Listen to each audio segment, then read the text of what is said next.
बिजली का बिल क्या तुम्हारा बाप भगवान के पास से आकर भरेगा, या ये लैपटॉप नोट छापने की मशीन है जिसे तुम रात के 2-2 बजे तक सीने से लगाए बैठी रहती हो? बंद करो इस मनहूस डिब्बे को, वरना उठाकर बाहर गली में फेंक दूंगी। सविता भाभी की करख्त और जहरीली आवाज़ ने ईशल के नसों पर हथौड़े बरसाए, जो अपनी असाइनमेंट पूरी करने में मगन थी। ईशल ने डरकर लैपटॉप की स्क्रीन बंद कर दी और अपनी भाभी को देखा, जो कमर पर हाथ रखे उसे खा जाने वाली नज़रों से घूर रही थीं। उनकी आंखों में ईशल के लिए नफरत कूट कूट कर भरी थी। भाभी प्लीज़ धीरे बोलिए, भैया सो रहे हैं और मेरा ये काम बहुत ज़रूरी है। कल डेडलाइन है, अगर ये ना भेजा तो मेरी जॉब मिलने का चांस बहुत कम हो जाएगा। ईशल ने विनती भरे लहजे में कहा, मगर सविता पर इसका कोई असर न हुआ। वो शेरनी की तरह दहाड़ी, पढ़ाई पढ़ाई और सिर्फ पढ़ाई। 4 पैसे तो तुम लाती नहीं हो, बस बिजली और राशन का खर्च बढ़ाती हो। सारा दिन इस कमरे में पड़ी रहती हो और मुफ्त की रोटियां तोड़ती हो। हमें तुमने क्या समझ रखा है कि हम सारी ज़िंदगी तुम्हारा बोझ उठाते रहेंगे? जाओ जाकर देखो मोहल्ले की लड़कियां कैसे सिलाई कढ़ाई करके घर चला रही हैं, और एक तुम हो कि नाम निहात पत्रकार बनने के सपने देख रही हो। सविता की आवाज़ इतनी ऊंची थी कि साथ वाले कमरे से अर्जुन भैया भी आंखें मलते हुए बाहर आ गए। क्या मुसीबत है सविता, क्यों शोर मचा रखा है आधी रात को? तुमने तो पूरा मोहल्ला सर पर उठा लिया है। सोने भी नहीं देती तुम, अर्जुन ने बेजारी से कहा तो सविता ने सारा रुख ईशल की तरफ मोड़ दिया। देख लो अपनी लाडली बहन को, रात के 2 बज रहे हैं और मैडम की टक टक ख़त्म नहीं हो रही। मैं कहती हूँ इसकी शादी कराओ और जान छुड़ाओ हमारी। हम और इस मुसीबत को नहीं पाल सकते। कल को कोई ऊंच नीच हो गई तो बदनामी हमारे गले पड़ेगी। अर्जुन ने अपनी बीवी की बात सुनी तो उसके माथे पर बल पड़ गए। उसने बजाय ईशल को समझाने के या उसका साथ देने के अपनी बीवी की हाँ में हाँ मिलाई।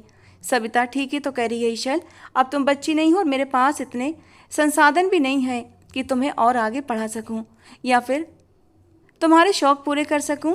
तो बेहतर है कि तुम शादी के लिए हाँ कर दो, ताकि हमारी जिम्मेदारी ख़त्म हो और हम भी सुकून का सांस लें।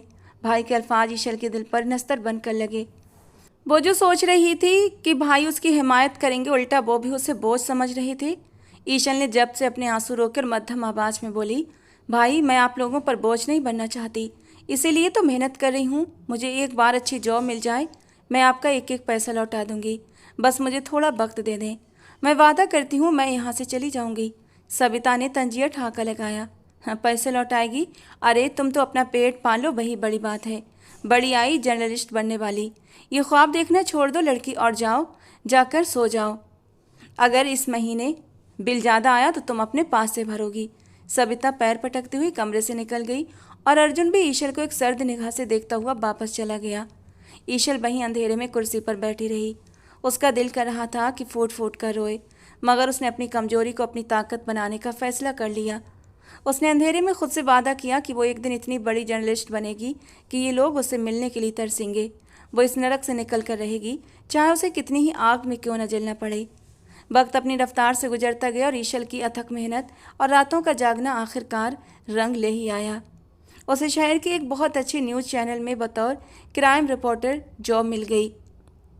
उसकी ज़िंदगी की पहली कामयाबी थी और आज़ादी की पहली किरण भी। वो खुशी खुशी मिठाई लेकर घर आई ताकि भैया और भाभी को बता सके कि अब वो उन पर बोझ नहीं रहेगी, मगर वहाँ का माहौल ठंडा और बेपरवाह था। सविता ने मिठाई का डिब्बा खोलकर देखा और तिरस्कार से बोली, बस यही, इतनी बड़ी नौकरी मिली है और मिठाई का आधा किलो का डिब्बा लाई हो? अरे, और वैसे भी रिपोर्टर बनकर कौन सा तीर मार लिया तुमने? सारा दिन सड़कों पर मारी मारी फिरोगी, थक के खाओगी और तनख्वाह बही कुछ हजार मिलेगी। ईशल की खुशी पल भर में खाक हुई। उसने वो चुपचाप डिब्बा उठाकर मेज पर रख दिया और अपने कमरे में आ गई। उसे अब बुरी तरह से एहसास हो गया था कि वो चाहे चांद भी तोड़कर उनके हाथ पर रख दे, लेकिन इन लोगों के दिल में अपने लिए जगह नहीं बना सकती। उसकी इकलौती आज़ादी अब सिर्फ और सिर्फ पैसा और शोहरत थी, ताकि वो अलग घर ले सके और अपनी ज़िंदगी अपनी मर्जी से गुजार सके। 2 महीने से ज़्यादा का अरसा हो चुका था उसे काम करते हुए, और फिर उस दिन हमेशा की तरह वो सुबह सुबह भाभी ने उसे कपड़े इस्त्री करने पर ताना दे दिया, जिस पर उसका मूड काफ़ी ऑफ हो गया था।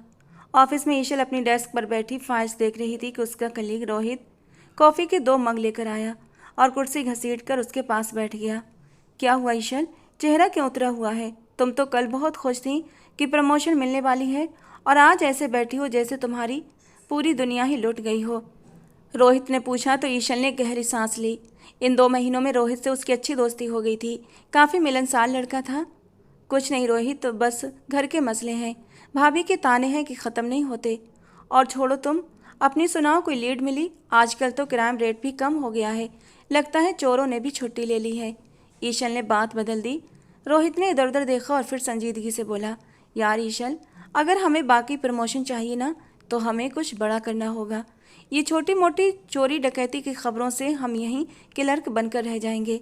हमें कोई धमाकेदार खबर लानी होगी, कोई ऐसी स्टोरी जो चैनल की रेटिंग को आसमान पर पहुंचा दे और हमारे नाम का डंका बज जाए। ईशल ने उसे देखा। जैसा तुम चाहते हो ना रोहित, वैसा साफ साफ बोलो, पहेलियां मत बुझाओ। रोहित ने अपनी कुर्सी और करीब की। देखो, हमें खुद कुछ ढूंढना पड़ेगा, हमें रिस्क लेना पड़ेगा।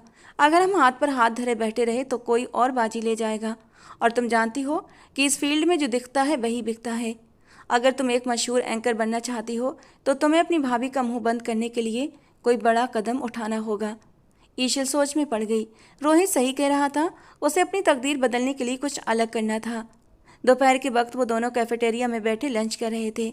ईशल अभी भी हिचकिचा रही थी कि वो ऐसा क्या करे जिससे उसकी प्रमोशन पक्की हो जाए। वो लोग बातें कर रहे थे कि उनके बिल्कुल पीछे वाली मेज पर दो आदमी आकर बैठे। देखने में ही वे संदिग्ध लग रहे थे। उनकी हुलिया और बात करने का अंदाज बता रहा था कि वे शरीफ नहीं।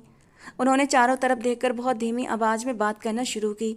रोहित की नज़र उन पर पड़ी तो उसके कान खड़े हो गए। उसने ईशल के पांव पर जोर से पैर मारा और आंखों के इशारे से उसे चुप रहने को कहा। रोहित ने जानबूझकर अपनी कुर्सी थोड़ी पीछे की और कान लगाकर उनकी बातें सुनने लगा। वो लोग बेखबर थे कि कोई उनकी बातें सुन रहा है। उनमें से एक आदमी ने कहा, आज रात का पक्का इंतजाम है ना? बॉस ने कहा है कि गलती की कोई गुंजाइश नहीं होनी चाहिए। अगर पुलिस को भनक भी पड़ी तो बॉस 1 ही मिनट में सबको उड़ा देंगे। दूसरे ने जवाब दिया, हाँ सब सेट है, फिक्र मत कर। शहर के बाहर वाली पुरानी टेक्सटाइल मिल के खंडर में मीटिंग फिक्स हुई है और सुना है कि सूर्यांश राठौर खुद आ रहा है, क्योंकि डील बहुत बड़ी है। दूसरे देश का डॉन कार्लोस भी वहीं पहुंचेगा। आज रात करोड़ों का माल इधर से उधर होगा और किसी को कानों कान खबर तक नहीं होगी। सूर्यांश राठौर का नाम सुनते ही रोहित की आंखें चमक उठीं। वो आदमी उठकर चले गए तो रोहित ने पुरजोश अंदाज में ईशल का हाथ पकड़ लिया। सुना तुमने ईशल, वो क्या कह रहे थे? सूर्यांश राठौर आज रात। ओ माय गॉड, ये तो जैकपॉट है। किस्मत खुद चलकर हमारे पास आई है। ईशल का दिल जोर से धड़का। सूर्यांश राठौर इस शहर का नहीं बल्कि पूरे देश का सबसे बड़ा अंडरवर्ल्ड डॉन था, जिसका नाम सुनकर पुलिस भी रास्ते बदल लेती थी। उसकी शक्ल आज तक किसी कैमरे पर नहीं देखी थी और उसके बारे में मशहूर था कि वो अपने दुश्मनों को जिंदा दफन कर देता है। रोहित ने उत्साहित अंदाज में कहा, अगर हमने इस डील की फुटेज बना ली ना तो सोचो क्या होगा। पूरे मीडिया इंडस्ट्री में भूचाल आ जाएगा और हम रातों रात स्टार बन जाएंगे। ईशल ने घबराकर अपना हाथ छुड़ाया। तुम पागल हो गए रोहित, सूर्यांश राठौर का मतलब है मौत। वो हमें कच्चा चबा जाएगा। मैं वहाँ हरगिज नहीं जा रही, ये बहुत ख़तरनाक है, ये तो खुदकुशी है और मुझे अपनी जान प्यारी है। रोहित ने उसे कायल करने की हर मुमकिन कोशिश की। अरे ईशल, कुछ नहीं होगा यार, हम छुपकर वीडियो बनाएंगे और वहाँ से निकल लेंगे, किसी को भी पता नहीं चलेगा। और वैसे भी वो वीरान जगह है, पुलिस वहाँ जाती नहीं। ये हमारे पास एक सुनहरा मौका है अपनी किस्मत बदलने का। क्या तुम सारी ज़िंदगी अपनी भाभी के ताने सुनना चाहती हो? क्या तुम नहीं चाहती कि तुम्हारे पास गाड़ी हो, बंगला हो और लोग तुम्हारी इज्जत करें? देखो, कुछ बड़ा करने के लिए रिस्क तो लेना पड़ेगा। ईशल सोच में पड़ गई। रोहित ने उसकी कमजोरी पर वार किया था। घर के हालात और भाभी के ताने उसे इस खतरनाक रास्ते पर चलने पर मजबूर कर रहे थे। वो एक ही झटके में अपनी तकदीर बदलना चाहती थी और आखिरकार उसने एक लंबी सांस ली और सिर हिला दिया। ठीक है, मैं तैयार हूँ, मगर हम बहुत सावधानी बरतेंगे।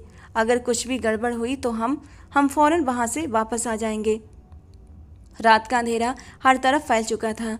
शहर की रोशनियां पीछे रह गई थीं और वो दोनों अपनी बाइक पर गाड़ी के पीछे छुपकर पैदल उस पुरानी और वीरान टेक्सटाइल मिल की तरफ बढ़ रहे थे, जो अब एक खंडर का मंजर पेश कर रही थी। चारों तरफ जंगली घास उगी हुई थी और उल्लुओं की हू सुनाई दे रही थी। ईशल का दिल सूखे पत्ते की तरह कांप रहा था। उसने अपना दुपट्टा अच्छी तरह सिर पर लपेट रखा था और हाथ में कैमरा मजबूती से थामा हुआ था। रोहित आगे आगे था और बॉस से लगातार तसल्ली दे रहा था। डरो मत ईशल, बॉस पहुंच गए। वो दोनों एक टूटी हुई दीवार के पीछे छुप गए, जहां से फैक्ट्री का अंदरूनी हिस्सा साफ साफ नजर आ रहा था। अभी वहां पर पूरी तरह खामोशी थी, मगर थोड़ी ही देर में वहां गाड़ियों की हेडलाइट्स की रोशनी पड़ी और काले रंग की 3 बड़ी लैंड क्रूजर्स धूल उड़ाती हुई अंदर दाखिल हुई। उनके पीछे 2 और गाड़ियां थीं, जिनमें से गार्ड्स नीचे उतरे और उन्होंने चारों तरफ अपनी पोजीशन संभाल ली। ईशल ने अपनी सांस रोक ली और कैमरा सेट कर लिया। बीच वाली गाड़ी का दरवाजा खुला और बेहद खूबसूरत रौबदार पर्सनालिटी वाला एक शख्स बाहर निकला। उसने काले रंग का 3 पीस सूट पहन रखा था और आंखों पर काला चश्मा था। लंबे बालों की उसने एक पोनी बना रखी थी। चेहरे पर घनी मूछें और तराशी गई सुनहरी बियर्ड उसे और भी खूबसूरत बना रही थी। रात के वक्त भी उसका चश्मा पहनना उसके रौब में इजाफा कर रहा था। ये सूर्यांश राठौर था। उसके चलने का अंदाज बता रहा था कि वो यहाँ का बादशाह है। उसके चेहरे पर गजब की संजीदगी और सख्ती थी। उसका कद 6 फुट से ज़्यादा और शख्सियत में एक ऐसा तिलिस्म था कि नज़र हटाना मुश्किल था। उसके पीछे उसका राइट हैंड मुरारी था। सूर्यांश एक बड़े से पत्थर के पास जाकर खड़ा हो गया और अपनी घड़ी देखी।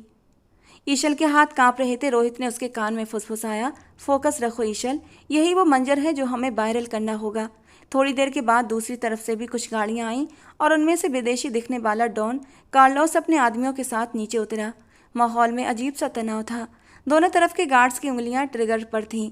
सूर्यांश और कार्लोस ने हाथ मिलाया और मुरारी ने पैसों से भरा ब्रीफकेस मेज पर रख दिया, जबकि कार्लोस के आदमी ने एक थैला दिखाया जिसमें शायद नशीले पदार्थ या फिर हीरे थे। और ईशल का दिल हलक में अटका हुआ था कि कब ये सब कुछ खत्म हो और वो यहाँ से भागे। अचानक रोहित ने अपनी पोजीशन बदलने की कोशिश की तो उसका पैर वहां पड़े पुराने और जंग लगे लोहे के ड्रम से टकराया। ठा की जोरदार आवाज़ सन्नाटे में किसी बम धमाके की तरह गूंजी। ईशल की चीख निकलते निकलते रह गई। सूर्यांश राठौर के कान खड़े हुए और उसके गार्ड्स तुरंत अलर्ट हो गए। कौन है वहाँ? सूर्यांश की गरजदार आवाज़ गूंजी और उसने इशारा किया। उसके गार्ड्स शिकारी कुत्तों की तरह उस दीवार की तरफ लपके जहाँ पर ईशल और रोहित छिपे थे। भागो, रोहित चिल्लाया, मगर अब बहुत देर हो चुकी थी। सूर्यांश के आदमियों ने उन्हें घेर लिया।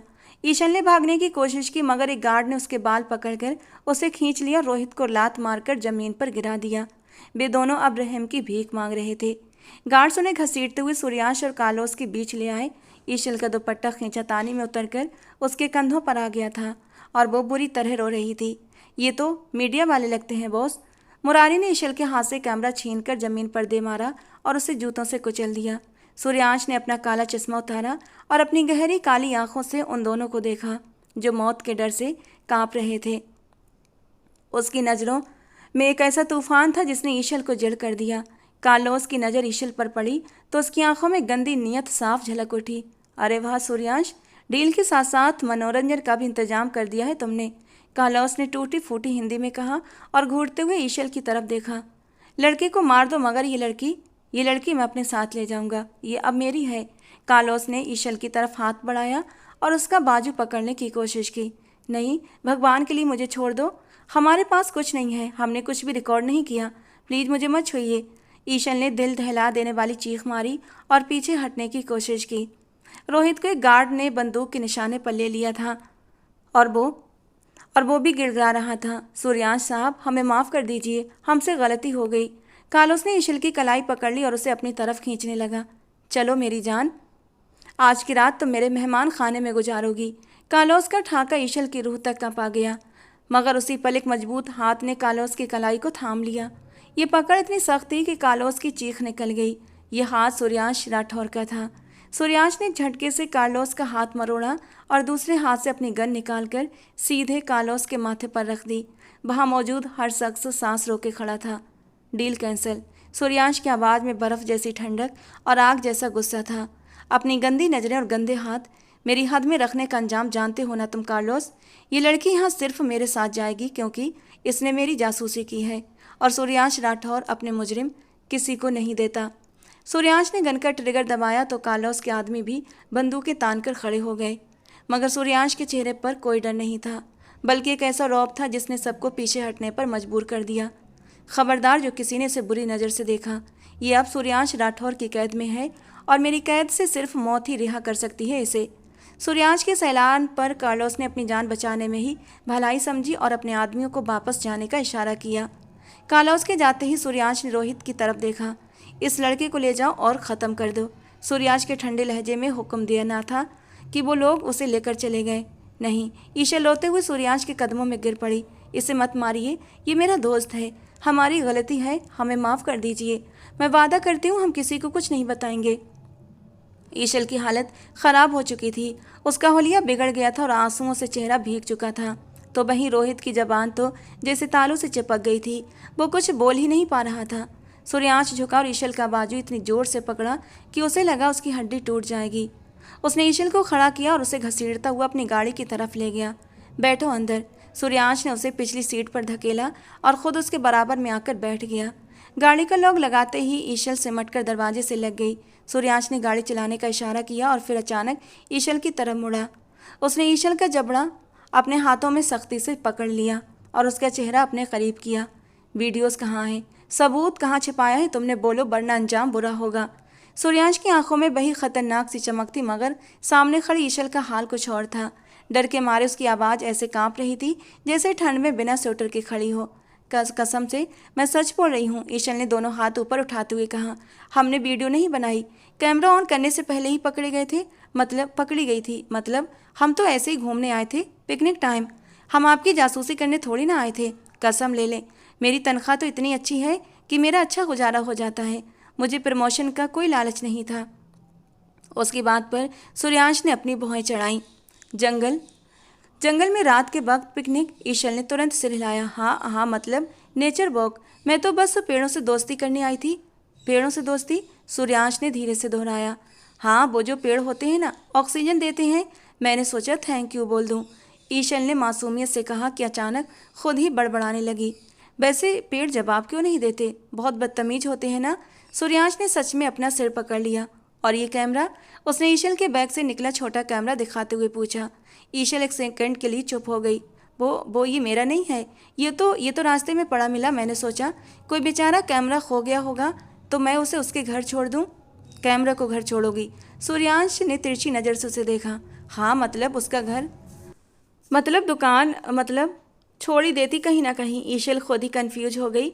फिर अचानक डर के मारे उसने और अजीब हरकत की। देखिए, अगर आप मुझे छोड़ देंगे ना तो मैं आपको फ्री में एक अच्छा सा रिव्यू दे दूंगी। जंगल के सबसे अच्छे किडनैपर, 5 स्टार। सूर्यांश ने गहरी सांस ली। और अगर नहीं छोड़ा? ईशल ने डरते डरते कहा। तो मैं रो दूंगी, बहुत ज़ोर से, इतना कि आपके जंगल के सारे जानवर इकट्ठा हो जाएंगे और फिर आपको ही संभालना पड़ेगा। सूर्यांश अब सच में कंफ्यूज हो गया था। इस लड़की को डराए या फिर इसकी बातों पर हंसे। ईशल ने धीरे से पूछा, वैसे यहाँ पर वाईफाई है क्या? क्या? सूर्यांश लगभग चिल्लाया। कुछ नहीं, मैंने सोचा अगर मरने से पहले इंस्टा स्टोरी डाल दूँ तो। वो मासूमियत से बोली।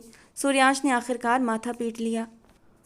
ओ गॉड, ये लड़की जासूसी करने आई है या मेरा दिमाग खाने? ईशल ने धीरे से कहा। आपका दिमाग नहीं, मैं तो बस बचना चाहती हूँ आपसे। फिर एक सेकंड रुककर बोली, वैसे आप गुस्से में भी अच्छे लगते हैं।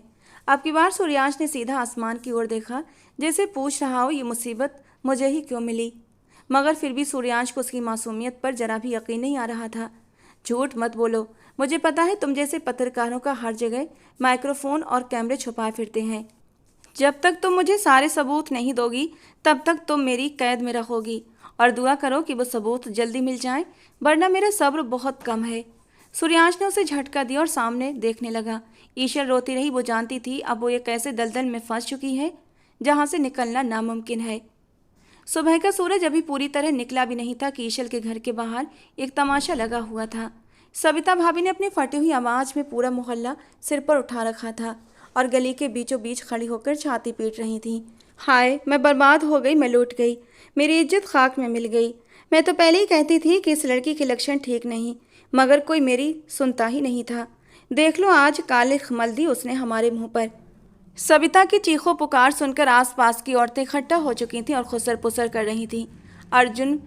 अर्जुन बेचारा दहलीज पर सिर झुकाए बैठा था, जैसे उसकी कमर टूट गई हो। सविता ने एक पड़ोसन का बाजू पकड़कर जहर उगलना शुरू कर दिया। अरे मासी, रात भर घर नहीं आई वो, फ़ोन भी बंद है।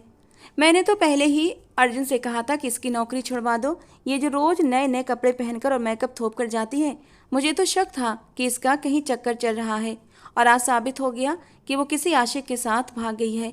हाय, हमारी तो नाक कटवा दी इसने। अब हम किसी को मुंह दिखाने के काबिल नहीं रहे। अर्जुन ने कमज़ोर सी कोशिश की। सविता, बस करो।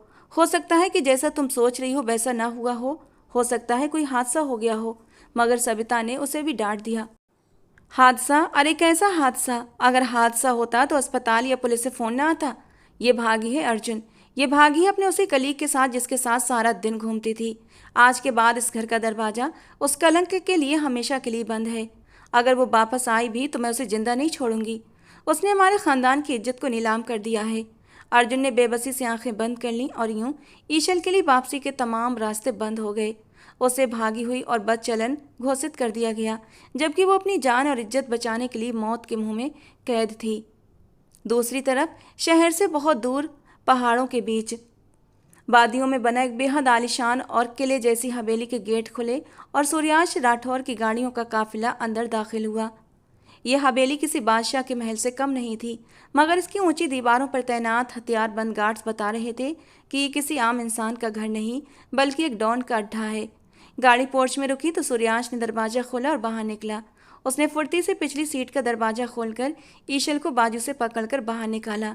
ईशल जो रास्ते भर रो रो कर निढाल हो चुकी थी, लड़खड़ा गई, मगर सूर्यांश ने उसे गिरने नहीं दिया बल्कि सख्ती से थाम लिया। चलो मेरे साथ, सूर्यांश ने हुक्म दिया और उसे खींचता हुआ हवेली के मुख्य दरवाजे की ओर बढ़ा। ईशल ने विरोध करने की कोशिश की। छोड़ दे मुझे, मैंने कहा ना मेरे पास कोई सबूत नहीं, मैंने कुछ नहीं किया। भगवान के लिए मुझे जाने दें, मेरे घर वाले परेशान हो रहे होंगे। और वैसे भी अगर किडनैप ही करना था तो कम से कम कोई ढंग की एंट्री देते, ये क्या सीधे घसीट कर ले आए। ईशल की आवाज़ बैठ चुकी थी, मगर उसके बीच बीच में निकले ये अजीब से डायलॉग खुद उसे भी अटपटे लग रहे थे। लेकिन सूर्यांश के कानों पर जूं तक नहीं रहेगी। वो उसे किले के लंबे और चौड़े कॉरिडोर से गुजरता हुआ अपने खास हिस्से के कमरे के सामने रुका और दरवाज़ा खोलकर ईशल को अंदर धकेल दिया। ये कमरा किसी 5 स्टार होटल के कमरे जैसा था, मगर ईशल के लिए ये सिर्फ एक कैदखाना था। सूर्यांश अंदर आया तो ईशल डरकर पीछे हटी और दीवार से जा लगी। देखिए, मैं खुद चलकर आ गई हूँ, इतनी सिक्योरिटी की ज़रूरत नहीं थी। और अगर ये होटल है तो रूम सर्विस भी होगी क्या? मुझे पानी तो मिल सकता है ना? उसकी घबराहट अब अजीब सी घबराई हुई हालत में बदल रही थी। सूर्यांश उसके करीब आया और उसके चेहरे को गौर से देखने लगा। ईशल का दुपट्टा कहीं रास्ते में गिर गया था और उसके बाल बिखरे हुए थे। आंखों का काजल फैलकर गालों पर आ गया था और वो डर से कांप रही थी। सूर्यांश की नज़रें उसके पूरे वजूद का जायजा ले रही थीं। वो इतनी बुरी हालत में भी बेहद खूबसूरत लग रही थी। उसकी बड़ी बड़ी खौफजदा आंखों में एक अजीब सी कशिश थी, जिसने सूर्यांश राठौर जैसे पत्थर दिल इंसान को भी एक पल के लिए अपने जादू में जकड़ लिया। उसके दिल में एक हल्की सी दस्तक दे दी। सूर्यांश ने खुद को झटका और सख्ती बनाए रखी। देखो लड़की, मेरे पास सच उगलवाने के बहुत तरीके हैं और वो तरीके बहुत तकलीफ दे होते हैं। मैं तुम्हें आखिरी मौका दे रहा हूँ, शराफत से बता दो वो चिप कहाँ छुपाई, वीडियो कहाँ है? सूर्यांश ने दीवार पर हाथ रखकर उसे अपने घेरे में ले लिया। ईशल ने रोते हुए इनकार में सर हिलाया। मैं सच कह रही हूँ डॉन साहब, कोई चिप नहीं, कोई वीडियो नहीं, हम कुछ भी रिकॉर्ड नहीं कर पाए थे। रोहित ने गलती की थी, हमें बाहर नहीं आना चाहिए था। प्लीज़ मुझे जाने दीजिए, और वैसे भी अगर मैं इतनी ही स्मार्ट होती तो अभी तक भाग भी चुकी होती। ईशल ने उसके सामने अपने दोनों हाथ जोड़ दिए। सूर्यांश की आंखों में एक अजीब सी चमक आई। वो धीरे धीरे चलता हुआ ईशल के बिल्कुल करीब आ गया, इतना करीब कि ईशल को उसकी सांसें अपने चेहरे पर महसूस होने लगीं। अगर तुम शराफत से नहीं बताओगी तो मुझे ज़बरदस्ती करनी पड़ेगी, सूर्यांश ने बहुत धीमी और भारी आवाज़ में कहा और अपना हाथ ईशल के कंधे की तरफ बढ़ाया। मुझे लगता है कि तुमने वो चिप अपने कपड़ों में कहीं छुपा रखी है और अब मुझे खुद तुम्हारी तलाशी लेनी पड़ेगी। सूर्यांश का ये जुमला सुनकर ईशल का रंग उड़ गया। वो बुरी तरह कांपने लगी। नहीं, प्लीज़ नहीं डॉन साहब, ऐसा मत कीजिए। मैं कसम खाती हूँ मेरे पास कुछ नहीं है। और प्लीज़, आप जितने डरावने दिखते हैं ना, उससे ज़्यादा तो मैं डर भी चुकी हूँ। इससे ज़्यादा डराएंगे तो मैं बिल्कुल भी सहन नहीं कर पाऊंगी। ईशल ने अपने दोनों हाथ अपने सीने पर रख लिए और सिमटकर दीवार में घुसने की कोशिश की। सूर्यांश उसके डर से जैसे खेल रहा था। उसने अपना चेहरा ईशल के चेहरे के बिल्कुल करीब किया और उसकी आंखों में झांका, जहाँ डर के साथ साथ एक मासूमियत थी जो सूर्यांश के दिल को जकड़ रही थी। सूर्यांश का इरादा सिर्फ उसे डराने का था, मगर इस नज़दीकी में ईशल की खुशबू ने उसे अपने घेरे में ले लिया था। एक पल को उसका मन हुआ कि वो ये दूरी मिटा दे। ईशल की सांसें थम सी गईं। सूर्यांश का हाथ उसके गले के करीब पहुंचा ही था कि अचानक दरवाज़ा जोर से खुला। सूर्यांश, ये क्या हो रहा है? एक लड़की की तेज आवाज़ पर दोनों बुरी तरह चौंके। सूर्यांश ने गर्दन घुमाई और ईशल ने अपनी आंखें सहमकर खोल दी। दरवाजे पर नताशा खड़ी थी, जो सूर्यांश की पार्टनर थी और उस पर जान छिड़कती थी। नताशा ने दोनों को इतने करीब देखा तो उसके तन बदन में आग लग गई। उसकी आंखों में जलन साफ झलक रही थी। वो तेज कदमों से अंदर आई और ईशल को घूर कर देखा। तुम्हें शर्म नहीं आती सूर्यांश के इतने करीब खड़े होते हुए? नताशा ने ईशल पर चीखा और फिर सूर्यांश की ओर मुड़ी। सूर्यांश, तुम इस 2 टके की जासूस लड़की को यहाँ पर क्यों लाए हो? और ये क्या तमाशा हो रहा था? मुझे पता चला था कि तुम किसी लड़की को उठाकर लाए हो। लाओ, मैं पूछती हूँ इससे कि सबूत कहाँ है। सच उगलवाना मुझे अच्छी तरह आता है। नताशा ने ईशल का बाजू पकड़कर उसे खींचना चाहा कि तभी सूर्यांश ने उसका हाथ झटक दिया। दूर रहो नताशा। सूर्यांश की आवाज़ में ऐसा रौब था कि नताशा सहम गई। तुम्हें मेरे मामले में टांग अड़ाने की ज़रूरत नहीं। ये मेरा मामला है और मैं इसे खुद संभाल लूँगा, सूर्यांश ने सख्ती से कहा। तो नताशा का मुंह खुला का खुला रह गया। मगर सूर्यांश, तुम इस पर तरस खा रहे हो। ये जासूस है, इसे तो गोली मार देनी चाहिए। नताशा ने विरोध किया। सूर्यांश ने उसे घूरा। मैंने कहा ना, जाओ यहाँ से, मुझे अपना काम करने दो। उसने ईशल को छोड़ा और दरवाजे की तरफ इशारा किया। नताशा ने एक जहरीली नज़र ईशल पर डाली, जो अभी भी दीवार से लगी बुरी तरह कांप रही थी, और फिर वो पैर पटकती हुई वहाँ से चली गई। सूर्यांश ने मुड़कर ईशल को देखा। वो बुरी तरह डरी हुई थी। एक पल के लिए उसके दिल में अजीब सा एहसास आया। उसने सोचा अभी उसे और डराना ठीक नहीं। वो बिना कुछ कहे बाहर चला गया और दरवाज़ा लॉक कर दिया। वक्त गुजरता गया। दोपहर से शाम और शाम से रात हो गई। ईशल ने नौकरानी के लाए हुए खाने को हाथ तक नहीं लगाया। वो बस घुटनों में सिर दिए रोती रही। उसे अपने घर वालों की याद आ रही थी, जबकि उसे ये नहीं पता था कि वहाँ उसका मातम मनाया जा चुका है।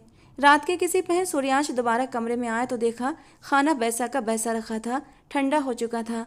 उसके माथे पर बल पड़ गए। वो पहले ही थका हुआ था, ऊपर से ये देखकर उसका गुस्सा और भी बढ़ गया। वो तेज कदमों से ईशल के पास आया और उसका बाजू पकड़कर खड़ा कर दिया। तुम्हें समझ नहीं आती, एक बार में खाना क्यों नहीं खाया तुमने? सूर्यांश ने सख्त लहजे में पूछा। ईशल ने कमज़ोर नज़रों से उसकी ओर देखा। मुझे नहीं खाना, मुझे दाल चावल पसंद नहीं। सूर्यांश एक पल के लिए उसे घूरता रह गया। उसने भौहें चढ़ाई। ये होटल नहीं है, ईशल धीमी आवाज़ में बोली। हाँ, वो तो एंट्री से ही समझ आ गया था। 5 स्टार कम 5 गार्ड ज़्यादा है यहाँ पर। सूर्यांश ने हल्का सा तंज भरा सांस छोड़ा। तुम्हें डर नहीं लगता क्या? ईशल ने होंठ काटते हुए कहा। लगता है, बहुत लगता है, पर अगर मैं रोती रही तो आप और ज़्यादा डराएंगे, तो सोचा थोड़ा हंस भी लूँ, डिस्काउंट मिल जाए शायद। सूर्यांश ने अनजाने अपने गुलाबी होंठों में उभरती हुई हल्की सी हंसी दबाई, मगर तुरंत अपना चेहरा सख्त कर लिया। मुझे जो चाहिए वो दे दो, वरना ये मजाक तुम्हें महंगा पड़ेगा। ईशल ने मासूमियत से सर हिलाया। काश होता मेरे पास कुछ, तो मैं खुद ही दे देती आपको भी छुट्टी मिलती और मुझे भी। सूर्यांश ने गहरी सांस ली, जैसे खुद को कंट्रोल कर रहा हो। तुम अजीब हो, बहुत अजीब। मुझे जाने दीजिए। ईशल की आवाज़ में बेहद कमजोरी थी। सूर्यांश ने उसे खींचकर सोफे पर बिठाया और खाने की ट्रे उठा ली। मुझे कमज़ोर कैदी पसंद नहीं, और ना ही मुझे नखरे उठाने का शौक़ है। मुंह खोलो। सूर्यांश ने निवाला उसके मुंह के करीब किया। ईशल ने मुंह फेर लिया। मैं फास्ट पर हूँ, जब तक घर नहीं जाऊँगी कुछ नहीं खाऊंगी। सूर्यांश ने एक पल उसे घूरा। ये कोई व्रत का टाइम नहीं चल रहा। उसने सख्ती से उसका जबड़ा पकड़ा और ज़बरदस्ती निवाला उसके मुंह में बनाकर डाल दिया। खाओ इसे, वरना मेरे पास और भी तरीके हैं खाना खिलाने के। ईशल ने मुंह बनाते हुए खाना निगला। आपको तो डे केयर में जाना चाहिए था, किडनैपिंग छोड़कर। आप वहाँ पर बच्चों की अच्छी केयर कर लेते। सूर्यांश ने हल्की सी भौं उठाई। खाना खाओ, कमेंट्री बाद में करना। उसकी आंखों में गुस्सा था, मगर हाथ संभले हुए थे। वो नहीं चाहता था कि ईशल को चोट लगे। ईशल की आंखों से आंसू बह निकले और वो मजबूरी में खाना निगलने लगी। अभी वो उसे तीसरा निवाला खिला ही रहा था कि नताशा फिर से वहाँ पर आ गई। शायद वो नज़र रखे हुए थी कि सूर्यांश कहाँ है। नताशा ने देखा कि सूर्यांश अपने हाथों से उस लड़की को खाना खिला रहा है, तो उसकी सहन शक्ति जवाब दे रही। वाह सूर्यांश, कमाल है, तुम तो कभी किसी के नखरे नहीं उठाते, और आज इस जासूस लड़की को अपने हाथों से खाना खिला रहे हो। नताशा तंज कसते हुए करीब आई। जब ये कह रही है कि इसके पास कुछ नहीं, तो ये खाना भी नहीं खा रही, तो इसे छोड़ दो मरने के लिए। तुम क्यों अपना टाइम बर्बाद कर रहे हो? सूर्यांश ने नताशा की तरफ देखा तो उसका पारा चढ़ गया। उसने प्लेट जोर से मेज पर रखी। आवाज़ से ईशल सिहर गई। मैंने तुम्हें मना किया था ना नताशा। सूर्यांश खड़ा हो गया और उंगली उठाकर उसकी तरफ बढ़ा। खबरदार, जो तुमने आगे से मेरे मामलों में बोलने की कोशिश की या इस कमरे में कदम रखा। ये लड़की मेरी कैद में है और इसके साथ क्या करना है ये फैसला मैं करूँगा, तुम नहीं। अब दफ़ा हो जाओ यहाँ से। उसकी आवाज़ इतनी सख्त थी कि नताशा एक पल के लिए चुप हो गई। उसे यकीन नहीं हो रहा था कि सूर्यांश एक मामूली लड़की के लिए उसे इस तरह डांट रहा था। नताशा ने ईशल को देखा, जो सिर झुकाए चुपचाप खड़ी थी। उसकी आंखों में जलन और नफरत साफ दिख रही थी। वो गुस्से से वहां से चली गई, मगर जाते जाते उसने ठान लिया कि वो ईशल को रास्ते से हटा देगी। अगले 2-3 दिन ईशल के लिए किसी सजा से कम नहीं थे। सूर्यांश रोज आता और उसे धमकाता कि सच बता दो, वरना उसके दोस्त रोहित को मार दिया जाएगा। ईशल हर बार कसम खाती और रो पड़ती। सूर्यांश की नज़रें इंसान को पढ़ लेती थीं और ईशल की आंखों में उसे सिर्फ डर और मासूमियत ही नजर आती थी। और फिर भी वो उसे छोड़ नहीं सकता था, क्योंकि उसके दुश्मन हर जगह थे। उसने ईशल को कमरे में थोड़ी सी आज़ादी दे रखी थी। वो वॉशरूम जा सकती थी और कमरे में घूम सकती थी, क्योंकि वो जानता था कि हवेली से भागना नामुमकिन है। चारों तरफ कड़ी सुरक्षा थी। तीसरी रात ईशल को प्यास लगी तो उसने देखा जग खाली है। उसका गला सूख रहा था। वो हिम्मत करके दरवाजे तक गई, जो अब लॉक नहीं था, क्योंकि बाहर गार्ड्स थे। आज गलियारा खाली था। ईशल धीरे धीरे चलते हुए किचन की तरफ बढ़ी। तभी उसकी नज़र सूर्यांश के बेडरूम के खुले दरवाजे पर पड़ी। अंदर से हल्की सी कराहने की आवाज़ आ रही थी। वो ठिठक गई और झांक कर देखा। सूर्यांश बेड के किनारे बैठा था। उसके कंधे और बाजू पर गहरा जख्म था, जिससे खून रिस रहा था। वो खुद ही पट्टी बांधने की कोशिश कर रहा था, मगर एक हाथ से मुश्किल हो रही थी। उसके चेहरे पर दर्द साफ नजर आ रहा था, जो ईशल ने पहली बार देखा था। ईशल का दिल कह रहा था कि वो भाग जाए। भागो ईशल, यही मौका है। मगर उसके पैर वहीं जमे रहे। उसने धीरे से खुद से बुदबुदाया, तुम भी ना हीरो बनना जरूरी है क्या हर सीन में? वो हिचकते हुए अंदर चली गई। आहट पाकर सूर्यांश चौंका और जल्दी से अपनी शर्ट उठाने लगा, मगर दर्द की वजह से रुक गया। तुम यहाँ क्या कर रही हो? जाओ यहाँ से। ईशल थोड़ा आगे बढ़ी। मैं पानी पीने आई थी और आप तो खुद ही खून। ये कोई नई टेक्निक है क्या? सूर्यांश ने उसे घूरा। बहुत बोलती हो तुम। डर लग रहा है तो थोड़ा बोलना पड़ता है, वरना दिल की धड़कन ही सुनाई देती रहती है। सूर्यांश ने दर्द छुपाते हुए सख्ती से कहा, जाओ यहाँ से, मुझे किसी की मदद नहीं चाहिए। मगर ईशल डरी नहीं, बल्कि उसके करीब आकर उसके हाथ से मरहम और रुई ले ली। आपसे ये नहीं हो रहा, मुझे करने दीजिए, उसने नरमी से कहा। मैंने कहा ना जाओ, मैं खुद कर लूँगा। सूर्यांश ने रोकना चाहा, मगर ईशल ने उसे वहीं बेड पर बिठा दिया। अगर आप मुझे ज़बरदस्ती खाना खिला सकते हैं तो मैं भी आपको ज़बरदस्ती मरहम लगा सकती हूँ। और वैसे भी आप डॉक्टर तो लग नहीं रहे, पक्का गलत पट्टी बांध देते, ईशल ने मासूमियत से कहा। सूर्यांश उसे हैरानी से देखने लगा। उसकी आंखों में अब वो खौफ दिखाई नहीं दे रहा था जो पहले दिन दिखाई दे रहा था, बल्कि एक अजीब सी फिक्र थी। उसने आखिरकार विरोध करना छोड़ दिया। ईशल ने बहुत सावधानी से उसका जख्म साफ किया और दवा लगा दी। उसके हाथ फूलों की तरह नरम थे, जो सूर्यांश के जलते हुए दर्द को ठंडक दे रहे थे। सूर्यांश की नज़रें उसके झुके हुए चेहरे पर टिक गईं। उसकी लंबी घनी पलकें और साफ रंगत उसे जैसे बांध रही थीं। आपको बहुत दर्द हो रहा होगा ना? ईशल ने धीरे से पूछा। सूर्यांश ने गहरी सांस ली। दर्द तो आदत बन चुका है, अब महसूस नहीं होता। ईशल ने उसकी तरफ देखा तो दोनों की नज़रें टकरा गईं। सूर्यांश की आंखों में एक अजीब सी कशिश थी, जिससे ईशल का दिल तेजी से धड़कने लगा। उसे पहली बार एहसास हुआ कि खतरनाक इंसान कितना अलग और कितना अकेला है। ईशल ने जल्दी से पट्टी पूरी की और पीछे हट गई। हो गया, अब आप आराम कीजिए, और हाँ, अगली बार लड़ाई पर जाने से पहले फर्स्ट एड किट साथ रख लीजिए। सूर्यांश के होठों पर हल्की सी मुस्कान आई, जिसे उसने तुरंत छुपा लिया। जैसे ही ईशल जाने लगी, उसने अनजाने में उसका हाथ पकड़ लिया। तुम्हारा नाम क्या है? ईशल, उसने धीमी आवाज़ में कहा। शुक्रिया ईशल। सूर्यांश की आवाज़ भारी थी। ईशल का दिल तेजी से धड़कने लगा। उसने एक पल के लिए अपना हाथ नहीं छुड़ाया, फिर हल्के से मुस्कुराई। कोई बात नहीं, फिलहाल सर्विस फ्री थी, बिल बाद में भेज दूंगी। सूर्यांश उसे देखता रह गया। ईशल ने झट से अपना हाथ छुड़ाया और वहाँ से भाग गई। अपने कमरे में पहुंचकर वो बिस्तर पर गिर पड़ी, मगर उसका दिल अभी भी तेजी से धड़क रहा था। उसी कमरे में अटका हुआ था। उसे समझ नहीं आ रहा था कि वो ऐसा क्यों महसूस कर रही है, मगर सच ये था कि वो बदल रही थी, और शायद सूर्यांश भी। उस पत्थर दिल इंसान के दिल में भी अब एक हल्की सी जगह बन चुकी थी, उस लड़की के लिए जो उसकी कैद में थी, मगर उसकी सोच में आज़ाद हो चुकी थी। ईशल खिड़की के पास जमीन पर बैठी घुटनों में सिर दिए चुप थी। उसके दिल में सूर्यांश के लिए एक नरम कोना बन चुका था, जिसे वो खुद भी समझ नहीं पा रही थी। फिर भी सच्चाई ये थी कि वो अब भी कैद में थी। उसकी ज़िंदगी का सबसे मुश्किल दौर चल रहा था। जहाँ उसका आज कैद था तो भविष्य धुंधला। उसे अपने भाई और भाभी की याद भी आ रही थी कि वो लोग उसके लिए कितना परेशान हो रहे होंगे, जबकि हकीकत ये थी कि वहाँ उसे मरा हुआ मानकर भुला दिया गया था। ईशल ने सिर उठाकर बाहर देखा जहाँ चांद बादलों में छिप रहा था। उसे सूर्यांश का ख्याल आया, वो शख्स जो उसे जबरदस्ती यहाँ लाया था, जो ऊपर से बेहद सख्त और ख़तरनाक लगता था, मगर उसके अंदर कहीं ना कहीं एक नरम दिल इंसान भी छिपा था। ईशल को वो रात याद आई जब सूर्यांश ने जबरदस्ती उसे खाना खिलाया था, और फिर पिछली रात जब उसने उसके जख्म पर मरहम लगाया था।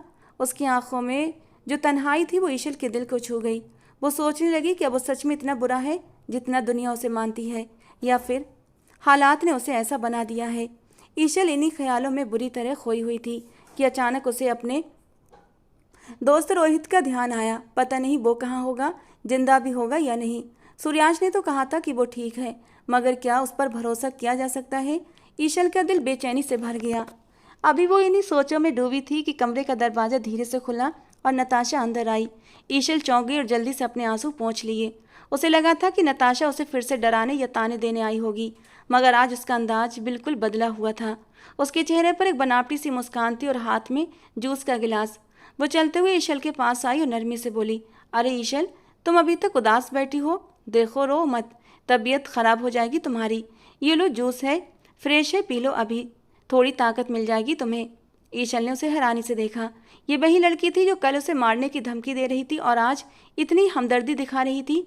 उसने गिलास लेने से मना कर दिया, मुझे नहीं पीना, और वैसे भी आप अचानक इतनी स्वीट क्यों हो गई हैं? कोई प्लान बिलान तो नहीं है ना? ईशल ने थोड़ा शक भरे अंदाज में कहा। नताशा ने अपनी जहरीली हंसी दबाई और सोफे पर बैठ गई। देखो ईशल, मैं जानती हूँ कि तुम मुझसे डर रही हो और मैं तुम्हें गलत नहीं मानती। उस दिन मैंने तुमसे सख्ती से बात की जिसके लिए मैं माफ़ी मांगती हूँ। दरअसल मैं सूर्यांश से बहुत प्यार करती हूँ और जब मैं उसे किसी और लड़की के साथ देखती हूँ तो बस मुझे इतना ही गुस्सा आ जाता है। मैं अपना होश खो बैठती हूँ, मगर बाद में मुझे इस बात का एहसास हो जाता है। और फिर तुम्हारा क्या कसूर है? तुम तो खुद एक बेचारी लड़की हो जिसे यहाँ पर जबरदस्ती रखा गया है। ईशल चुप रही। उसे नताशा की बातों पर यकीन नहीं हो रहा था, मगर उसके लहजे की मिठास उसे सुनने पर मजबूर कर रही थी। नताशा उसके थोड़ा और करीब आई और धीमी आवाज में बोली, सच कहूँ ईशल, मुझे तुम पर बहुत तरस आता है। तुम एक मासूम लड़की और सूर्यांश वो एक दरिंदा है, एक डॉन जिसके हाथ खून से रंगे हुए हैं। आज वो तुम पर मेहरबान है, तुम्हें खाना खिला रहा है, तुम्हारा ख्याल रख रहा है, मगर कल अगर उसे जरा सा भी शक हुआ कि तुम झूठ बोल रही हो, तुम्हारे पास सबूत हैं, तो वो तुम्हें मारने में एक पल भी नहीं लगाएगा। वो अपने सगे रिश्तों को भी नहीं छोड़ता, तो तुम्हें कैसे छोड़ेगा? नताशा ने ईशल के दिल में सूर्यांश के खिलाफ जहर घोलना शुरू कर दिया। ईशल के चेहरे पर डर साफ दिखने लगा। वो जानती थी नताशा पूरी तरह गलत भी नहीं कह रही, सूर्यांश सच में खतरनाक था। तो मैं क्या करूं? मैं तो फंस गई हूं। सूर्यांश सच में खतरनाक था, यहाँ से निकलने का कोई रास्ता नहीं है क्या? ईशल ने बेबसी से कहा। नताशा की आंखों में एक चमक आई जो ईशल देख नहीं पाई। उसने उसका हाथ पकड़ लिया। रास्ता है ईशल, और वो रास्ता मैं तुम्हें दूंगी। मैं तुम्हारी मदद कर सकती हूँ, तुम्हें इस नरक से निकाल कर तुम्हारे घर पहुँचा सकती हूँ। आप मेरी मदद करेंगी? मगर क्यों और कैसे? यहाँ तो हर तरफ पहरा है, चिड़िया भी पर नहीं मार सकती। ईशल को यकीन नहीं हो रहा था। नताशा ने इधर उधर देखा और धीरे से बोली, क्योंकि मैं नहीं चाहती कि सूर्यांश के हाथों एक और मासूम की जान जाए। देखो, मेरा एक ख़ास आदमी है, मुरारी। वो सूर्यांश का राइट हैंड है, मगर वो मेरा वफादार है। पैसों के लिए कुछ भी कर सकता है। मैंने उससे बात कर ली है, वो तुम्हें यहाँ से निकाल देगा। बस तो तुम्हें हिम्मत करनी होगी। ईशल सोच में पड़ गई। आज़ादी, ये शब्द उसके दिल में उम्मीद जगा रहा था, मगर साथ ही एक अजीब सा डर भी था। अगर पकड़ी गई तो? नताशा ने देखा कि वो अभी भी सोच रही है तो उसने दबाव बढ़ाया। देखो ईशल, ज़्यादा मत सोचो, ये मौका बार बार नहीं मिलेगा तुम्हें। कल रात सूर्यांश एक बहुत बड़ी डील के लिए शहर से बाहर जा रहा है। हवेली की सिक्योरिटी थोड़ी कम होगी और यही हमारा चांस है। मुरारी पीछे वाले गेट पर गाड़ी लेकर खड़ा होगा। तुम्हें बस रात के 12 बजे गार्ड्स की शिफ्ट बदलते वक्त अपने कमरे से निकलकर वहां पहुंचना है। बाकी काम वो संभाल लेगा। और हाँ, मेरा नाम कभी मत लेना। ईशल के पास अब मना करने का हौसला नहीं बचा था। आज़ादी उसके सामने खड़ी थी। उसने धीरे से सिर हिला दिया। ठीक है, लेकिन अगर ये कोई प्रैंक हुआ ना, तो मैं वापस आकर आपकी कंप्लेंट कर दूंगी। नताशा ने एक पल के लिए उसे देखा, फिर हल्की सी मुस्कान दी। तुम बस तैयार है ना? वो वहाँ से निकल गई और सीधे मुरारी के पास पहुंची जो अंधेरे में खड़ा था। काम हो गया है, वो बेवकूफ़ लड़की मान गई है। कल रात उसका खेल खत्म। मुरारी ने सिगरेट का कश लिया और हंस पड़ा। बहुत बढ़िया। सूर्यांश समझेगा कि वो उसे धोखा देकर भाग गई है और उसका गुस्सा उस लड़की के परिवार पर उतरेगा और हमारा रास्ता साफ हो जाएगा। दोनों अपनी चाल पर खुश थे, मगर उन्हें नहीं पता था कि किस्मत उनके साथ खेल खेलने वाली है। अगला दिन ईशल के लिए बेहद भारी था। वो पूरे दिन कमरे में बेचैनी से टहलती रही। उसका दिल और दिमाग जैसे युद्ध कर रहे थे। एक तरफ आज़ादी, दूसरी तरफ सूर्यांश का चेहरा। उसे उसकी बातें याद आ रही थी। मैं बुरा जरूर हूँ मगर जालिम नहीं, और अगर तुम बेगुनाह हो तो मैं तुम्हें कुछ नहीं होने दूंगा। ईशल के दिल में शक उठने लगा। नताशा जो कल तक उसकी दुश्मन बनी हुई थी, अचानक इतनी मेहरबान कैसे हो सकती है? और मुरारी जो सूर्यांश का सबसे भरोसेमंद आदमी है, वो अपने ही बॉस के साथ गद्दारी क्यों करेगा? कुछ तो गड़बड़ थी। इतनी फिल्मी प्लानिंग, और अचानक से मैं हीरोइन बन जाऊं? उसने खुद से बुदबुदाया। उसका जमीर उसे रोक रहा था। सूर्यांश ने उस पर भरोसा किया, उसे अपने पास आने दिया, और अब वो उसकी पीठ पीछे वार करने जा रही थी। शाम होते होते उसका फैसला डगमगाने लगा। उसे एहसास हुआ कि सूर्यांश के अपने ही लोग उसे धोखा दे रहे हैं। वो खुद को सुरक्षित समझ रहा है, मगर उसके आसपास ही खतरा है। ईशल ने सोचा, चाहे सूर्यांश एक अपराधी है, मगर उसने ईशल के साथ कोई ज्यादती नहीं की, बल्कि उसकी हिफाजत की है। क्या ये इंसानियत होगी कि वो उसे इस तरह अंधेरे में रखकर यहाँ से भाग जाए और अपनी आज़ादी का रास्ता चुन ले? नहीं, ईशल ने सिर झटका। मैं ऐसा नहीं कर सकती। मैं बेवफाई नहीं कर सकती। मुझे सूर्यांश को सब कुछ बता देना चाहिए, चाहे वो मुझे जाने दे या नहीं। कम से कम मैं अपनी नज़रों में गुनहगार तो नहीं बनूंगी। ईशल ने फैसला कर लिया। हालांकि वो खुद भी नहीं समझ पा रही थी कि ये फैसला वो दिल से कर रही है या फिर इंसानियत के नाते। रात गहरी हो चुकी थी और हवेली में सन्नाटा पसरा हुआ था। ईशल ने हिम्मत जुटाई और अपने कमरे से बाहर निकली। वो धीरे धीरे कदम रखते हुए सूर्यांश के कमरे की ओर बढ़ी, जहां हल्की रोशनी आ रही थी। उसका दिल तेजी से धड़क रहा था। दरवाजे तक पहुंचकर उसने हल्की दस्तक दी। अंदर से सूर्यांश की भारी आवाज आई, आ जाओ। ईशल अंदर गई तो देखा सूर्यांश अपनी स्टडी टेबल पर झुका कुछ फाइल से देख रहा था। उसने ईशल को देखा, फाइल बंद कर सीधा होकर बैठ गया। तुम इस वक्त यहाँ क्या कर रही हो? कुछ चाहिए? उसके लहजे की नरमी ने ईशल को और भी झिझका दिया। वो मुझे आपसे कुछ बात करनी है, बहुत जरूरी बात है, ईशल ने नजरें झुकाकर कहा। सूर्यांश ने गौर से उसे देखा और इशारे से सोफे पर बैठने को कहा। ईशल बैठकर अपनी उंगलियां मरोड़ने लगी। उसे समझ नहीं आ रहा था कि कहाँ से शुरू करे। कहो ईशल, मैं सुन रहा हूँ, डरो मत। सूर्यांश ने उसे हल्का सा भरोसा दिलाया। ईशल ने गहरी सांस ली और उसे सब कुछ बता दिया। नताशा का आना, उसकी हमदर्दी जताना, मुरारी का नाम और फिर भागने का पूरा पूरा प्लान, सब कुछ बता दिया। उसने कुछ भी नहीं छुपाया। वो रोते हुए बता रही थी कि कैसे वो लोग उसे भागाने का नाटक करके कुछ और ही साजिश रच रहे हैं। वैसे अगर मैं भाग जाती तो शायद अभी तक आधे रास्ते में किसी जानवर का शिकार भी हो जाती। उसने आंसू पोंछते हुए हल्की सी कोशिश की माहौल को हल्का करने की, मगर उसकी आवाज़ कांप रही थी। जाने क्यों मेरा दिल नहीं माना कि मैं आपके साथ धोखा करूं। आपने मेरी हिफाजत की, मुझे इज्जत दी। मैं आपकी पीठ पीछे वार नहीं कर सकती। आपके अपने ही लोग आपके खिलाफ साजिश कर रहे हैं। नताशा और मुरारी, वो दोनों मिले हुए हैं। ईशल चुप हो गई। कमरे में सन्नाटा छा गया। सूर्यांश बिना कुछ बोले उसे देखता रहा। उसके चेहरे पर न तो गुस्सा था न हैरानी, बस एक गहरी खामोशी थी। हाँ, मुरारी के नाम पर उसकी आंखें एक पल के लिए चौंकी जरूर थीं, मगर उसके चेहरे पर एक अजीब सा सुकून था। जब ईशल चुप हुई तो सूर्यांश अपनी जगह से उठा और धीरे धीरे चलता हुआ उसके सामने आकर घुटनों के बल बैठ गया। ईशल रोने लगी थी। शायद सब कुछ बताते हुए उसके जज्बात टूट गए थे। ये अपनी आज़ादी की उम्मीद खुद खत्म करने का दर्द था। सूर्यांश ने उसके आंसुओं से भीगे चेहरे को अपने दोनों हाथों में थाम लिया और उसकी आंखों में झांका। तुम जानती हो ईशल, मुझे इस बात का दुख नहीं कि मेरे खिलाफ है। मुझे तो आदत है अपनों के खंजर सहने की, मगर मुझे खुशी इस बात की है कि तुमने मेरा मान बनाए रखा। तुमने साबित कर दिया कि मेरा चुनाव गलत नहीं था। उसकी आवाज़ में गहराई थी जिसने ईशल को चौंका दिया। चुनाव? ईशल ने हैरानी से उसे देखा। सूर्यांश ने हल्की सी मुस्कान के साथ उसके आंसू पोंछे। तुम चाहती तो चुपचाप भाग सकती थी, अपनी जान बचा सकती थी, मगर तुमने मेरे लिए अपनी आज़ादी छोड़ दी। तुमने मुझे चुना और ये बात मेरे लिए बहुत मायने रखती है। ईशल उसकी बातों का पूरा मतलब नहीं समझ पाई, मगर इतना जरूर समझ गई कि वो उससे नाराज नहीं है। सूर्यांश ने अब गंभीर होकर कहा, अब मेरी बात ध्यान से सुनो। तुम वही करोगी जो नताशा ने कहा है। ईशल घबरा गई, मगर वो लोग मुझे मार भी सकते हैं। सूर्यांश ने उसके होंठों पर तुरंत उंगली रख दी और उसे चुप करा दिया। मुझ पर भरोसा है ना? उसने पूछा। ईशल ने उसकी गहरी आंखों में देखा। वहाँ अजीब सा सुकून और यकीन था। उसने धीरे से सिर हिला दिया। तो फिर डरो मत। सूर्यांश की अमानत को मौत भी छू नहीं सकती। मैं साए की तरह तुम्हारे साथ रहूंगा। तुम बस उनका खेल खेलो ताकि मैं उन्हें रंगे हाथों पकड़ सकूं। ईशल ने हल्का सा सांस छोड़ा। मतलब मैं किसी फिल्म की कैरेक्टर हूं और आप डायरेक्टर? सूर्यांश ने हल्की सी मुस्कान दबाई। तुम कोई कैरेक्टर नहीं, मेरा सबसे कीमती ट्रम्प कार्ड हो। ईशल ने आधी घबराहट आधी हिम्मत के साथ, बस ध्यान रखना कहीं ऐसा ना हो कि गेम ओवर मेरे नाम से शुरू हो जाए।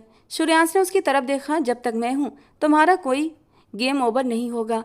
अगले ही पर उसने खुद को संभाला और पीछे हट गया। अब जाओ और जैसे कुछ पता ही नहीं है वैसे बिहेव करो। अगली रात हवेली में गहरा सन्नाटा था। 12 बज चुके थे। प्लान के मुताबिक नताशा उसके कमरे में आई। चलो ईशल, वक्त हो गया है, जल्दी करो। ईशल का दिल तेजी से धड़क रहा था, मगर उसने सूर्यांश की बातें याद की और उठकर खड़ी हुई। वो नताशा के पीछे पीछे चल पड़ी। दोनों छिपते छिपाते पीछे वाले गेट तक पहुंचे, जहां मुरारी काली गाड़ी के साथ खड़ा था। उसके चेहरे पर शैतानी मुस्कान थी।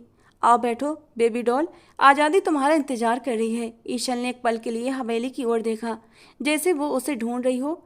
कम से कम एक झलक तो दे दो, हीरो वाली एंट्री का टाइम आ गया है, उसने मन ही मन कहा, मगर वहाँ कोई नहीं था। ईशल ने दिल मजबूत किया और गाड़ी में बैठ गई। गाड़ी अंधेरे रास्तों पर दौड़ने लगी। नताशा हवेली में ही रह गई ताकि किसी को शक ना हो। गाड़ी में खामोशी छाई हुई थी। कुछ देर के बाद ईशल ने नोटिस किया कि गाड़ी शहर की तरफ नहीं जा रही, बल्कि एक सुनसान जंगल वाले रास्ते पर मुड़ गई है। उसका दिल घबराने लगा। हम कहाँ जा रहे हैं? ये तो शहर का रास्ता नहीं। मुरारी हंस पड़ा। अरे ये शॉर्टकट है, तुम्हें बहुत जल्दी तुम्हारी मंजिल तक पहुंचा दूंगा। ईशल ने मन ही मन कहा। हाँ, लगता है सीधा ऊपर वाली मंजिल पर। मगर इस बार उसके चेहरे पर कोई मजाक नहीं था।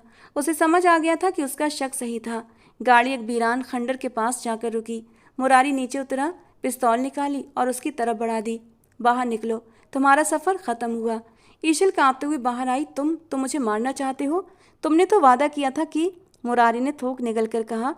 वो तो टूटने के लिए होते हैं, और वैसे भी तुम जिंदा रहकर हमारे लिए खतरा बन सकती हो। नताशा ने कहा है कि तुम्हें रास्ते से हटाना जरूरी है ताकि सूर्यांश सिर्फ उसका हो सके।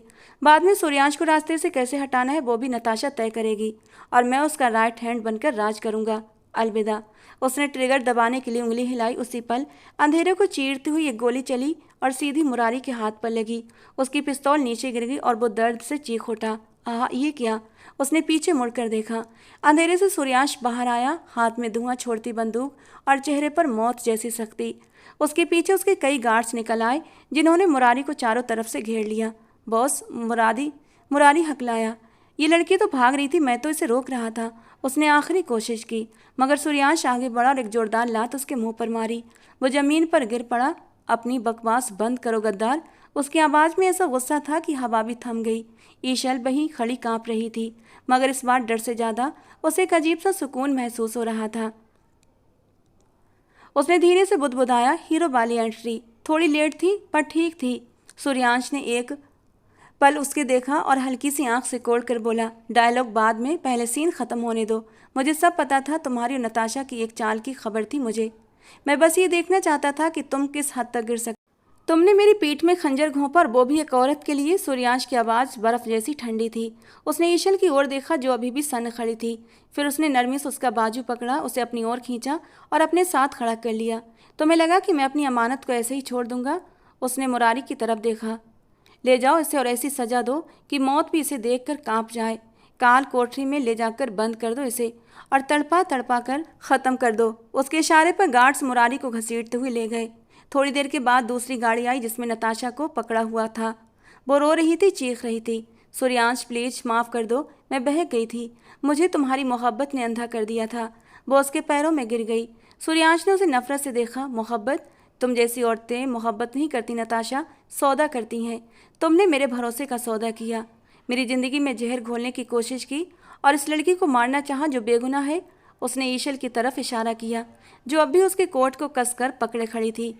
मैं तुम्हें मारूंगा नहीं, क्योंकि मैं औरतों पर हाथ नहीं उठाता, मगर तुम्हारी सज़ा ये है कि तुम आज अभी इसी वक्त इस देश से निकल जाओगी। मेरे आदमी तुम्हें एयरपोर्ट छोड़कर आएंगे, और अगर तुमने वापस आने की या मुझसे संपर्क करने की कोशिश की तो मैं ये भी भूल जाऊंगा कि तुम एक औरत हो। उसका फैसला पत्थर की लकीर था। नताशा को जबरदस्ती गाड़ी में बिठाकर ले जाया गया। अब वहाँ सिर्फ सूर्यांश और ईशल रह गए थे। रात और भी ठंडी हो गई थी। ईशल हल्का हल्का काँप रही थी। सूर्यांश ने देखा तो अपना कोट उतारकर उसके कंधों पर डाल दिया और उसे अपने सामने खड़ा किया। अब सब ठीक है ईशल, वो लोग जा चुके हैं, अब तुम्हें डरने की जरूरत नहीं है। उसकी आवाज़ आज पहली बार इतनी मुलायम हो रही थी। ईशल ने उसकी ओर देखा। उसकी आंखों में अभी भी आंसू थे। आपको आपको कैसे पता चला कि मैं सच बोल रही थी? उसने मासूमियत से पूछा। सूर्यांश हल्का सा मुस्कुराया। उसने आगे बढ़कर उसके गाल पर बहता आंसू अपने अंगूठे से पोंछा। दिल की आवाज़ कभी झूठ नहीं बोलती ईशल, और तुम्हारी आंखें आईना है जिसमें सब साफ नजर आता है। तुमने अपनी जान खतरे में डालकर मुझे बचाया, यह हर कोई नहीं कर सकता। उसने उसके चेहरे पर आई बिखरी लट को धीरे से कान के पीछे किया। दोनों के बीच का फासला जैसे खुद ही खत्म होने लगा। ईशल की सांसें तेज हो गईं। उसे अपनी मौजूदगी अब डर नहीं सुकून दे रही थी। वो दोनों एक दूसरे की आंखों में खो गए, जहां बिना कहे बहुत कुछ कहा जा रहा था। सूर्यांश का हाथ अभी भी उसके गाल पर रुका हुआ था और ईशल को लगा अगर ये पल यहीं रुक जाए तो उसे कहीं और जाने की ज़रूरत ही नहीं। उसने धीमे से कहा, चलें? वो हल्का सा मुस्कुराई। वैसे आज की रात का एंड थोड़ा फिल्मी नहीं था? सूर्यांश ने भौं उठाई। तुम्हारी लाइफ खुद फिल्म बन चुकी है और तुम उसकी सबसे अजीब हीरोइन हो। ईशल ने धीरे से कहा, अजीब ही सही, पर आपकी हीरोइन हूं ना। सूर्यांश एक पल के लिए चुप रहा, फिर हल्के से बोला, चलो घर चलते हैं। और ईशल ने बिना कुछ बोले सिर हिला दिया। गाड़ियों का काफिला फिर से उसी हवेली में दाखिल हुआ। सूर्यांश उसे गाड़ी से उतारकर पूरे प्रोटोकॉल के साथ अंदर लाया और सीधे अपने कमरे में लेकर गया। ईशल अब भी सदमे और हैरानी के बीच खड़ी थी। एक ही रात में उसकी ज़िंदगी इतनी बदल गई थी। सूर्यांश ने दरवाज़ा बंद किया और उसके पास आकर खड़ा हो गया। इस बार उसके चेहरे पर वो डॉन वाली सख्ती नहीं थी, बल्कि एक नरम मोहब्बत भरी मुस्कान थी जिसने ईशल के दिल को छू लिया। उसने धीरे से उसका हाथ थामा और उसे सोफे पर बिठाया। तुम बहुत थक गई हो ईशल, पानी पी लो। उसने गिलास उसकी तरफ बढ़ाया। ईशल ने पानी पिया, थोड़ा सुकून मिला। फिर उसने हिचकते हुए पूछा, सूर्यांश, आपने मुरारी और नताशा को सज़ा दे दी, मगर मेरा किया? मैं तो अब भी आपकी कैद में हूँ ना? सूर्यांश ने उसकी बात सुनी, गहरी सांस ली और उसके सामने घुटनों के बल बैठ गया। नहीं ईशल, तुम कैदी नहीं हो, बल्कि तुम तो, सच कहूँ तो तुम कभी कैदी थी ही नहीं। मैं पहले दिन से जानता था कि तुम और तुम्हारे दोस्त ने कोई वीडियो नहीं बनाया। मुझे पता था वो बस एक हादसा था। ईशल सन रह गई। क्या आपको पता था? तो फिर आपने मुझे यहाँ क्यों रखा? मुझे डराया क्यों? उसकी आंखों में अब शिकायत थी। सूर्यांश ने उसके दोनों हाथ अपने हाथों में लिए और हल्के से उन पर अपने होंठ रख दिए। क्योंकि पहली ही नज़र में तुम मेरे दिल में उतर गई थी ईशल। मैंने बहुत सी लड़कियां देखी हैं, मगर तुम्हारी आंखों में जो डर और मासूमियत थी उसने मुझे रोक लिया। मैं तुम्हें जाने नहीं देना चाहता था। मैं चाहता था कि तुम मेरे पास रहो। और तुम्हारे दोस्त रोहित को तो मैंने उसे रात छोड़ दिया था। बस उसे साफ कह दिया था कि वो अपनी जुबान बंद रखे, वरना अंजाम बुरा होगा। वो अब तक अपने घर भी पहुंच चुका होगा। ईशल का मुंह खुला का खुला रह गया। उसे यकीन नहीं आ रहा था, मगर मेरे घर वाले, उसकी आंखों में आंसू भर आए। भाई और भाभी तो मेरे लिए परेशान हो रहे होंगे, वो मुझे ढूंढ रहे होंगे ना? सूर्यांश का चेहरा थोड़ा गंभीर हो गया। उसने आगे बढ़कर उसके आंसू पोंछे। ईशल, मैं तुम्हें दुख नहीं देना चाहता, मगर सच जानना तुम्हारा हक है। मैंने तुम्हारे घर वालों के बारे में भी पता करवाया था, और जो पता चला वो तुम्हारे लिए सुनना आसान नहीं होगा। ईशल का दिल जोर से धड़कने लगा, जैसे उसे पहले से अंदाजा हो, मगर फिर भी वो सुनना चाहती थी। उसने हल्के से कहा, क्या? सूर्यांश ने गहरी नज़रों से उसे देखा। मगर अफसोस, वहाँ तुम्हारा कोई इंतजार नहीं कर रहा। तुम्हारी भाभी ने पूरे मोहल्ले में ये बात फैला दी है कि तुम किसी लड़के के साथ भाग गई हो, और तुम्हारे भाई ने तुम्हारे लिए घर के दरवाजे हमेशा के लिए बंद कर लिए हैं। उन्होंने तो तुम्हें मरा हुआ मान लिया है और तुम्हारी याद भी दिल से निकाल दी है। वो लोग खुश हैं कि उनके सिर से बोझ उतर गया। सूर्यांश के ये शब्द ईशल के दिल पर हथौड़े की तरह लगे। उसे अपनी भाभी से ऐसी ही उम्मीद थी, मगर सच इतना कड़वा होगा ये उसने कभी नहीं सोचा था। ईशल ने अपने मुंह पर हाथ रखा और फूट फूट कर रो पड़ी। सूर्यांश ने बिना कुछ कहे उसे अपने सीने से लगा लिया और उसे रोने दिया, जैसे उसके हर आंसू को अपने अंदर समेट लेना चाहता हो। रो लो ईशल, जितना रोना है रो लो, मगर ये आखिरी बार है। आज के बाद तुम्हारी आंखों में आंसू नहीं आएंगे, ये मेरा वादा है। काफ़ी देर के बाद जब ईशल थोड़ा संभली तो सूर्यांश ने उसे अपने से अलग किया, उसका चेहरा अपने हाथों में लिया और गहरी आवाज़ में बोला, तुम अकेली नहीं हो ईशल। मैंने तुमसे मोहब्बत की थी, मगर जब तुमने अपनी आज़ादी छोड़कर मुझे चुना और मेरे गद्दारों के बारे में मुझे बताया, तब मैं तुम्हारा दीवाना हो गया। मुझे यकीन हो गया कि तुम ही वो लड़की हो जो सूर्यांश राठौर के साथ चल सकती है, जो मुझसे मेरी दौलत या मेरी ताकत के लिए नहीं बल्कि मेरे लिए सच्ची है। तुमने मेरा दिल जीत लिया है ईशल, मगर मैं तुम पर ज़बरदस्ती बिल्कुल नहीं करूँगा ईशल। मैंने तुम्हें बहुत कैद में रखा है, अब तुम आज़ाद हो। अगर तुम जाना चाहती हो तो जा सकती हो। मैं तुम्हें इतना सब कुछ दे दूंगा कि तुम दुनिया के किसी भी कोने में जाकर नई जिंदगी शुरू कर सको, बिना किसी के आगे हाथ फैलाए। तुम जा सकती हो ईशल, मेरी तरफ से तुम पर कोई रोक नहीं। ये कहकर सूर्यांश दरवाजे की ओर बढ़ने लगा और ईशल वहीं बैठी रह गई। आंखें अब भी नम थीं। उसके दिमाग में सूर्यांश की बातें गूंज रही थीं। आज़ादी, नई जिंदगी, मगर किसके साथ? अपनों ने उसे ठुकरा दिया था और ये अजनबी इंसान उसे दुनिया की हर खुशी देने को तैयार था। ईशल ने अपने दिल की आवाज़ सुनी तो उसे वहाँ सिर्फ सूर्यांश का नाम सुनाई देने लगा। उसने सोचा, जब वो भाग रही थी तब भी उसका दिल सूर्यांश के पास था, और आज जब वो उसे जाने के लिए कह रहा था तब भी वो एक कदम आगे नहीं बढ़ पा रही थी। ईशल को अपनी मोहब्बत का एहसास हो गया था। वो उठी और तेजी से सूर्यांश के पीछे भागी, जो दरवाजे तक पहुंच चुका था। जैसे ही सूर्यांश ने दरवाज़ा खोलना चाहा, ईशल ने पीछे से आकर उसे अपनी बाहों में पकड़ लिया और अपना सिर उसकी पीठ पर रख दिया। मत जाइए, उसकी आवाज़ कांप रही थी। सूर्यांश के कदम वहीं रुक गए। उसने अपने चारों तरफ बंधे ईशल के हाथों को देखा और उसके होंठों पर एक हल्की सी मुस्कान आ गई। मगर क्यों? उसने बिना मुड़े पूछा। ईशल ने अपनी पकड़ उसकी पीठ पर और भी मजबूत कर ली। मैं कहाँ जाऊँ सूर्यांश? मेरा तो कोई घर ही नहीं है, और अगर जाना भी चाहूँ तो नहीं जा सकती, क्योंकि अपना दिल तो मैं उसी रात आपको दे चुकी थी जब आपने मुझे ज़बरदस्ती खाना खिलाया था, मेरे लिए नताशा को डांटा था। मैंने आपको गद्दारों के बारे में इसलिए नहीं बताया कि मैं डर गई थी, बल्कि इसलिए बताया क्योंकि मैं आपको खोना नहीं चाहती थी। मैं खुद समझ नहीं पा रही थी कि मुझे आपसे प्यार हो गया है, मगर अब मैं मानती हूँ कि मुझे आपसे मोहब्बत है। मुझे आपसे प्यार हो गया है सूर्यांश, और अब यही जगह, यही रिश्ता मेरी ज़िंदगी है। सूर्यांश ने मुड़कर ईशल को देखा और एक ही झटके में उसे अपनी बाहों में कस लिया। उसकी आंखों में साफ खुशी झलक रही थी। तो ठीक है, तैयार हो जाओ फिर मिसेस सूर्यांश राठौर बनने के लिए, क्योंकि अब तुम चाहो भी तो मैं तुम्हें जाने नहीं दूंगा। उसी रात हवेली में सादगी मगर पूरे सम्मान के साथ उनका विवाह कर दिया गया। सूर्यांश ने किसी को ज़्यादा नहीं बुलाया था, बस कुछ खास लोग और गवाह मौजूद थे। हवेली में एक सुंदर सा मंडप सजाया गया, चारों तरफ फूलों की सजावट और बीच में पवित्र अग्नि जलाई गई। ईशल ने सूर्यांश की लाई हुई लाल साड़ी पहनी, जिसमें वो दुल्हन की तरह बेहद खूबसूरत लग। पंडित जी ने मंत्र पढ़ना शुरू किया और दोनों ने अग्नि के सामने 7 फेरे लिए। हर फेरे के साथ 7 जन्मों तक साथ निभाने का वचन दिया गया।